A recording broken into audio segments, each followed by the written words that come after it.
அப்போ கல்யாணம் செஞ்சுக்கிட்டா நிம்மதி கிடைச்சிருமா? கட்டிக்கிற பெண்ணும் கட்டி தங்கமா இருக்கணும். 3 முடிச்ச ஒழுங்கா போடுன்னு சொல்லி பெரியவங்க சொல்லுவாங்க. அந்த ஒழுங்கா போட்டால் மட்டும் போதாது, ஒழுங்கான இடத்திலையும் போடுறமான்னு பாத்துக்கணுமாப்பா. அதை எப்படி தாத்தா கண்டுபிடிக்கிறது? பெண்ணுக்கு அவசியமானது 6 குணங்கள். அந்த 6 குணங்கள் கொண்ட ஒரு அன்பு தெய்வத்தை நாம் அடைஞ்சிட்டோம்னா குடும்பமே ஒரு கோயிலாக மாறிடுவோப்பா. அது என்ன தாத்தா அப்படிப்பட்ட 6 குணங்கள்? அதுக்குன்னு ஒரு பாட்டியே இருக்கப்பா. சொல்லுங்க தாத்தா, கேக்குறேன். பொறுமையிலே பூமகளாய். கொஞ்சமே தாத்தா எழுதிக்கிறேன். பொறுமையிலே பூமகளாய்.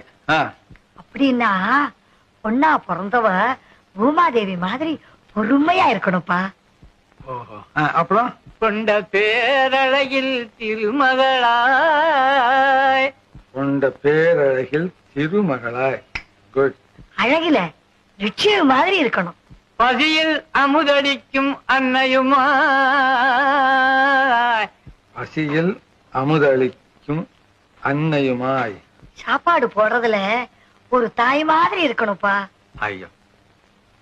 அப்புறம் காதல் அரவணைப்பில் கணிகையுமாய். காதல் அரவணைப்பில் கணிகையுமாய். இருந்து காதல் சொல்லடி. அது சொல்லு. அட சும்மா இருக்க. அடி சும்மா சொல்லு. நான் சொல்லட்டுமா? வேணாம் வேணாம், நானே புரிஞ்சுக்கிட்டேன். அப்புறம் சொல்லுங்க. ஊழியத்தில் பணிப்பெண்ணாய். ஊழியத்தில் பணிப்பெண்ணாய். இதுக்கு நான் சொல்லிடுறேனே, அதாவது கணவனுக்கு பணிவிடைகள் செய்யறதுல வேலைக்காரி மாதிரி இருக்கணும். அறிவை உரைப்பதிலே அமைச்சனுமாய். அறிவை உரைப்பதிலே அமைச்சனுமாய்.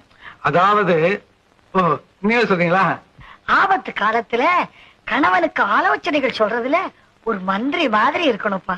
வாழுகின்ற பெண் எவளோ அவளே பழமாந்த குலமகளா. வாழ்கின்ற பெண் எவளோ அவளே வளமாந்த குலமகளாம். இப்படி குணங்கள் உள்ள ஒரு பெண்ணை கண்டுபிடி, கல்யாணம் பண்ணிக்கோ, அப்புறம் பாரு உன் வாழ்க்கையை. தாத்தா நிச்சயமா அப்படிப்பட்ட ஒரு பெண்ணை பார்த்து கல்யாணம் பண்ணிக்கிட்டு உங்ககிட்ட ஆசீர்வாதம் வாங்கிக்க வர்றேனா இல்லையான்னு பாருங்களேன். நல்லா பாப்பா, ஆசீர்வாதம் பண்ண காத்துக்கிட்டு இருக்கோம். தம்பி, உன் பேரை சொல்லவே இல்லையே. என்ன மன்னிச்சிருங்க, அப்பா அம்மா வச்ச பேர் எனக்கு ராமன். எல்லாரும் ராமன் கூப்பிடுறாங்க. அப்படியா? இந்த ராமனுக்கேற்ற சீதை நிச்சயம் கிடைப்பான். சீதா